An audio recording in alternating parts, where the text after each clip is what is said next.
गुरु प्यारी सास संगत जी, आप सभी को हमारी तरफ से राधा स्वामी जी। संगत जी, बच्चे चाहे जैसे भी हो, माँ बाप हमेशा ही उनका साथ देते हैं, कभी उनका साथ नहीं छोड़ते। क्या करें, आखिर आखिर वे माँ बाप हैं और माँ का दिल होता ही ऐसा है, बच्चा चाहे कुछ भी कर ले, उनका साथ नहीं छोड़ा जाता है। ये बात शायद जब हम अपने ऊपर लेते हैं तो ही समझ पाते हैं। एक माँ ही दूसरी माँ का दुख शायद समझ पाए। तो संगत जी, यह साखी भी थोड़ी ऐसे ही है जो कि आपको भी इमोशनल ही कर देने वाली है। उससे पहले एक विनती है मेरी, संगत के अपने इस चैनल पर पहली बार आए हैं तो सब्सक्राइब अवश्य कीजिएगा, ऐसे ही नई नई साखियाँ सुनने के लिए। संगत जी, एक परिवार था, एक माँ थी और एक उनका बेटा था। उनके हस्बैंड की डेथ हो चुकी थी। जैसे तैसे सिलाई का काम करके वह लेडीज़ अपने घर का गुजारा करती थी। वह बीवी सिलाई करके ही थोड़ा बहुत घर का खर्च कर लिया करती थी और अपने बच्चे की पढ़ाई में लगा दिया करती थी बाकी पैसा। वह सत्संगी थी तो बाबा जी से और सेवा से भी जुड़ी हुई थी। हर हफ्ते रविवार अपने बच्चे के साथ सत्संग घर जाया करती और सेवा भी किया करती। ऐसे ही उसकी ज़िंदगी का गुजारा बाबा जी के भरोसे चल रहा था। एक दिन जब उसका बच्चा स्कूल से आता है तो वह अचानक ही चक्कर खाकर गिर जाता है। माँ देखती है कि कुछ गिरने की आवाज़ आई है तो जाकर पास देखती है कि उसका बच्चा गिरा हुआ था। फटाफट से जाकर पानी लेके आती है। पानी की छींटे उस बच्चे के मुंह पर मारती है तो बच्चे को होश आ जाता है। पूछती है उनसे कि बेटा क्या हुआ अचानक जो तुम्हें चक्कर आ गया? क्या क्या जो आज तुम्हें लंच पैक कर कर दिया था वह तुमने नहीं खाया? बेटा कहता है नहीं माँ, ऐसा कुछ भी नहीं है, थोड़े दिनों से ऐसे ही हो रहा है। मुझे स्कूल में बार बार चक्कर आता है, फिर अपने आप ही होश आ जाता है।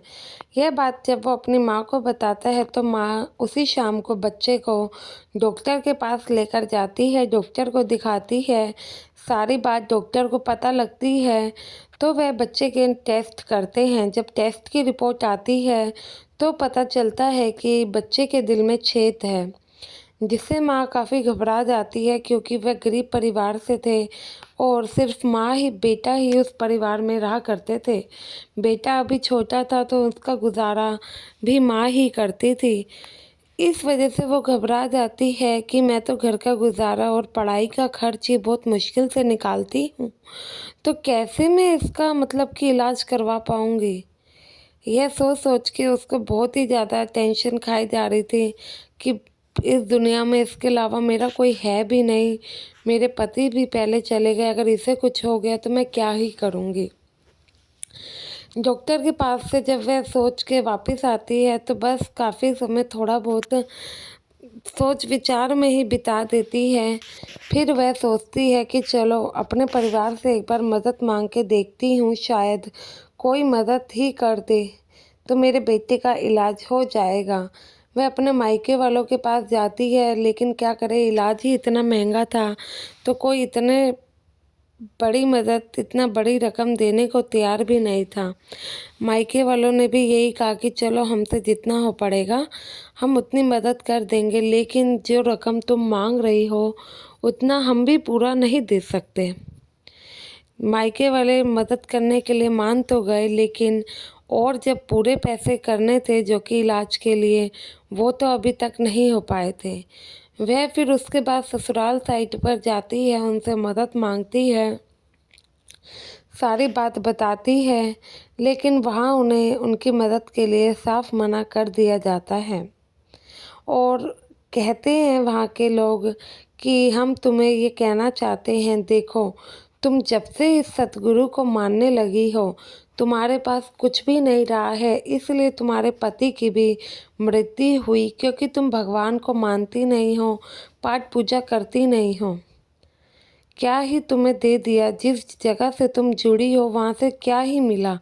आज तुम्हारे लड़के की भी ये हालत है। मदद मांगनी है तो जाओ ना, उनसे मांगो, कहो अपने सदगुरु से वो तुम्हारी मदद करे। ऐसे ऐसे कह के वो उस बीवी को वहाँ से भेज देते हैं। बीवी घर आती है तो और परेशान कि कैसे ही क्या होगा। ऐसे ही मन परेशान होता है, कहती है अपने बेटे से, चलो मन तो बहुत परेशान है, थोड़े दिन डेरे ही लगा आते हैं, वहाँ सत्संग भी सुन लेंगे और सेवा भी कर लेंगे। यह कहकर दोनों माँ बेटे थोड़े दिन डेरे चले जाते हैं, वहाँ पे सेवा भी करते हैं और सत्संग भी सुन लेते हैं। जब वहाँ से वापस आते हैं एक हफ्ते बाद, ऐसे ही थोड़े समय बीतता है। अब लड़के की हालत दिन बर दिन और बिगड़ती जा रही थी। जहाँ उसे पहले कम चक्कर आते, अब वहाँ और आने लगे। बस दवाइयों पर ही टाइम कट रहा था। फिर यह बीवी पर इंतजाम नहीं हो रहा था तो वह बहुत ही ज़्यादा परेशान थे।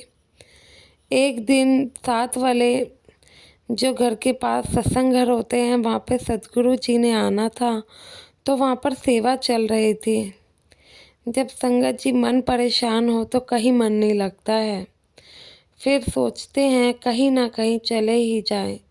जैसे ही उस बीवी को पता लगता है कि पास वाले सत्संग घर में सदगुरु जी ने आना है और वहाँ पर सेवा भी चल रही थी, तो वह बीवी भी जाकर वहाँ पे सेवा करती है। जब वह सेवा करती है तो उन्हें झाड़ू लगाने की सेवा मिलती है, तो वह अपने बेटे को एक जगह पर साइड में बिठा देती है और उन्हें कहती है, बेटा तुम अपने मुंह पे कोई कपड़ा बांध लो या मास्क पहन लो, क्योंकि इससे तुम्हें दिक्कत हो सकती है। जब वो ऐसा कहती है और वो सेवा कर रही होती है, तो उन्हें सेवा करते हुए एक दूसरी सेवादार देख लेती है और देखती है कि कैसे इन्होंने अपने बच्चे पर कपड़ा बंधवा रखा है। तो वह आती है इनके पास, कहती है, बीवी तुम्हारा बच्चा इतना बड़ा है कि वह खुद भी सेवा कर सकता है, तो फिर तुमने उसे साइड में क्यों बिठा रखा है और कपड़ा भी बंधवा दिया है। तो यह बीवी अपनी सारी आपबीती बताती है कि कैसे इस बच्चे को क्या बीमारी है। जब वह सेवादार इनकी आपबीती सुनती है तो उनका दिल भी एकदम से रो पड़ता है। फिर यह बीवी कहती हैं कि मेरे पे इलाज के पैसे नहीं हैं, लेकिन मैंने तो सब कुछ अपने गुरु पर छोड़ दिया है। अब जो है मेरा गुरु ही है। ना मैंने कभी पहले बाबा जी से शिकायत करी थी, ना अब। जो करेंगे वो ही करेंगे, मेरे को और किसी से ना कोई उम्मीद है ना भरोसा है। बाबा जी जानी जान है, उन्होंने ही सब ठीक करना है। बाकी जो कर्मों में लिखा होगा मिलना तो वो ही है। इतना बीवी वह कहते हुए सेवा पर लगती है, तो वह सेवादार उन्हें कहती है, बीवी तुम उदास मत हो। ऐसा करना, जब यहाँ से बाबा जी का सत्संग और विजिट ख़त्म हो जाएगी तो तुम एक अस्पताल में जाना। वह सेवादार उन्हें एक अस्पताल का एड्रेस लिखकर देती है और फ़ोन नंबर लिखकर देती है। वह भी सेवादार कहती है उन बीवी को, तुम यहाँ जाना अपने बच्चे को लेकर, उन्हें सारी बात बता देना तुम्हारे बच्चे को क्या बीमारी है, और जब वो पूछें तो कह देना मुझे बाबा जी ने भेजा है। तो यह सुनकर वो बीवी कहती है, क्या मैं वहाँ जाऊँगी तो इलाज के पैसे नहीं लगेंगे, क्योंकि मेरे पास नहीं है इलाज के बिल्कुल भी पैसे। तो वह सेवादार कहती है, तुम्हें पैसे नहीं लगेंगे, तुम बस उन्हें जाकर बोल देना तुम्हें बाबा जी ने भेजा है। जब सत्संग ख़त्म होते हैं तो वह अगले ही दिन अपने बेटे को लेकर अस्पताल पहुंच जाती हैं। वहां पर बताती हैं कि मुझे ऐसे बाबा जी ने भेजा है, मेरे लड़के का ये इलाज होना है। डॉक्टर सारा चेकअप करते हैं और उनके बेटे का ऑपरेशन भी हो जाता है, जो कि सक्सेसफुल रहता है। उसके बाद वह बीवी रब का शुक्राना करती हैं। 2 दिन बीत जाते हैं। जब उनके डॉक्टर उनके बेटे की छुट्टी करने लगते हैं अस्पताल से, तो वह कहते हैं तुम्हें एक बार जाकर बड़े डॉक्टर से मिलना होगा।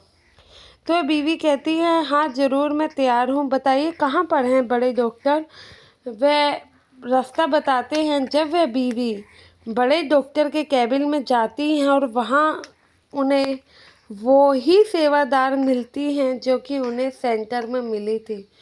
वह बीवी इतना रोती हैं, उनके पैरों में जाकर पड़ जाती हैं, उनका इतना शुक्राना करती हैं कि दीदी अगर आज आप नहीं होते पता नहीं कैसे मेरे बच्चे की जान बचती, मेरा तो इसके अलावा कोई है।